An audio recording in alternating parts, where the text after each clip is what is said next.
What's up? What's up?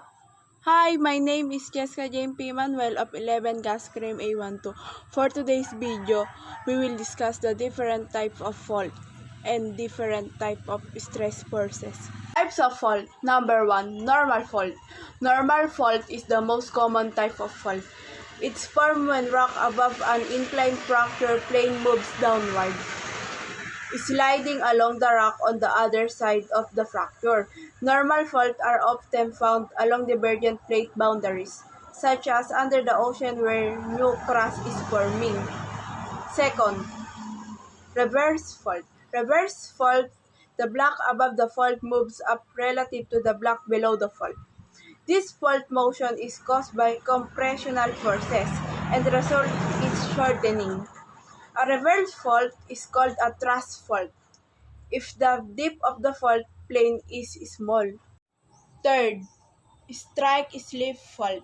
Strike-slip faults are vertical or nearly vertical fracture where the block have mostly moved horizontally.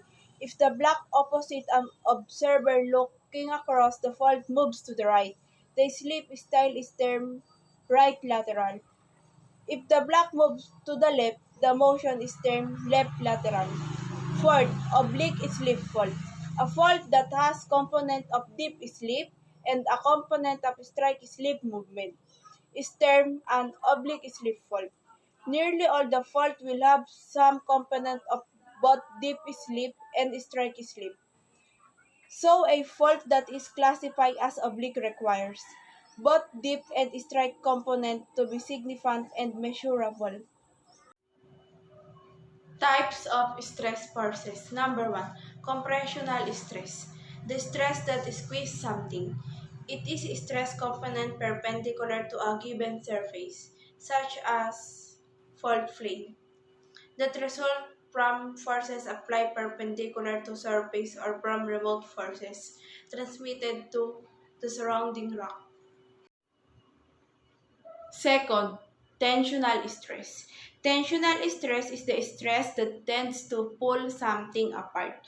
It is the stress component perpendicular to a given surface, such as a fault plane, that result from force applied perpendicular to a surface, or from remote forces transmitted through the surrounding rock. And the last type of stress forces is shearing stress. Shearing stress force tending to cause the formation of a material by slippage along a plane or plane parallel to impose stress. The resultant shear is of a great importance in nature, being intimately related to the downslope movement of earth materials and to earthquakes.